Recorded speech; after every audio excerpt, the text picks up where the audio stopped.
Meditation. It's a personal practice commonly associated with the Buddhist and Hindu faiths, often conjuring up images of praying monks, a giant golden man, and leaving behind your worldly possessions to seek enlightenment. Needless to say, there's a lot of stigma surrounding meditation, most of it stemming from misinformation. Meditation is meant for everyone, but that doesn't mean that we all have time for it.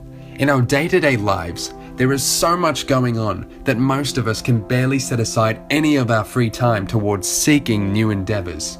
So, what reasons are there to dedicate some of our time towards practicing meditation over other aspects of our lives?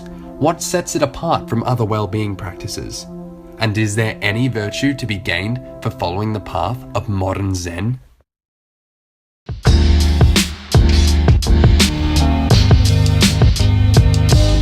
Australia is well known to be a pretty multicultural nation, but in terms of us adopting other cultures, that remains to be seen. However, meditation is a cultural phenomenon that transcends culture because it can be practiced by anyone regardless of faith or belief. I decided to interview some people to shed more light on our country's adoption of the well-being practice. Meditation is a word which simply describes a process of being still, of being quiet, of going within yourself. We don't think of prayer as asking, we think of prayer as listening. We might have a problem, have an issue we want to deal with, and we might have a question.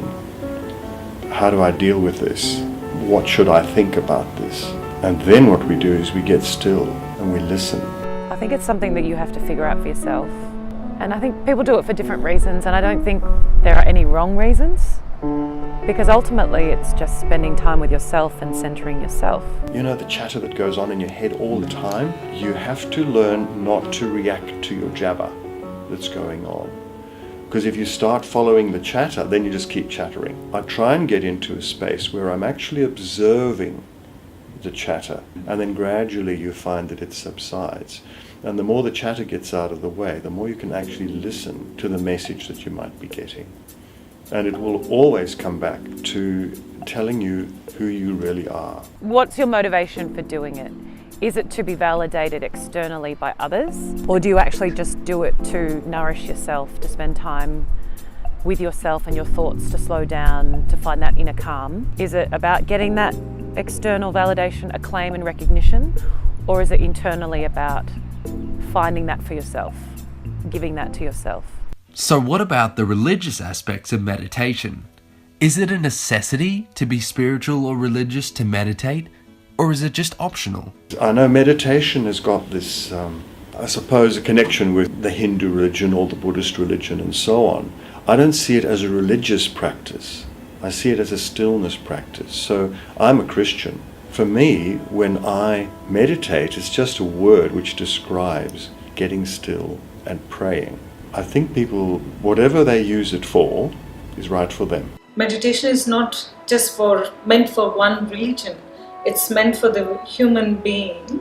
It's your personal choice. And when you practice, some of the benefits can be seen immediately, and it takes some time based on your body type and on your mental status to notice the change or the benefits in you as a person. I think that you do have an element of spirituality if you meditate, because the spirituality, the way that I define spirituality, is having a sense of self-awareness and having a sense of curiosity and wanting to know why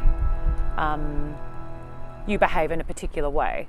Being a yoga practitioner or a teacher, I've been teaching yoga and meditation. Yoga is about balancing or uniting mind, body and soul in a straight line, and that's the balance. So you create that atmosphere for meditation. So you have cleansed, by doing yoga poses, you cleanse your system, and then it's ready. You're creating the platform for meditation where you're going to work on your mind to clear off your mind from all the thoughts which are not necessary. Practice together, I think they're a really powerful combination, because one works the physical body and uses the physical body to replicate the mental stress that you're encountering in daily life that meditation actually trains the mind to deal with.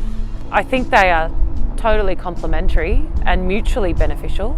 I think they have slightly different purposes, but they're based on the same philosophy. Moving meditation for me is a real way for me to drop into that state. So when I'm swimming, it's just a tunnel of sound moving through water, moving through space in a meditative way and clicking into a rhythm. And you're also regulating your breathing. So anytime you regulate your breathing, you kind of drop out of conscious thought and you can actually strip yourself back to experiencing that moment. In my very busy life, it was pointed out to me by some people that I was running on adrenaline. Everything to me was busyness, and busyness is the opposite of being at peace. And busyness stops you from actually connecting. When I practice meditation, I take 10 to 15 minutes every day. And usually people will come up saying, I do have certain stress-related issues, I would like to overcome them. Is there any other path that I can take other than doing yoga? So I advise them to do pranayama and meditation so that they do those sessions and they notice the difference and they take it. And now for the big question. What really is enlightenment? I've heard of people who I've told you taught me about these things. I know that she has had moments of incredible enlightenment where everything looks different. It's like you go into a fourth dimension. And enlightenment is that ability, I think, to see beyond the physical, to see what's underneath all of this, to see qualities instead of things. I think they're more about the experience in the moment, and that sense of enlightenment is not a destination that you reach.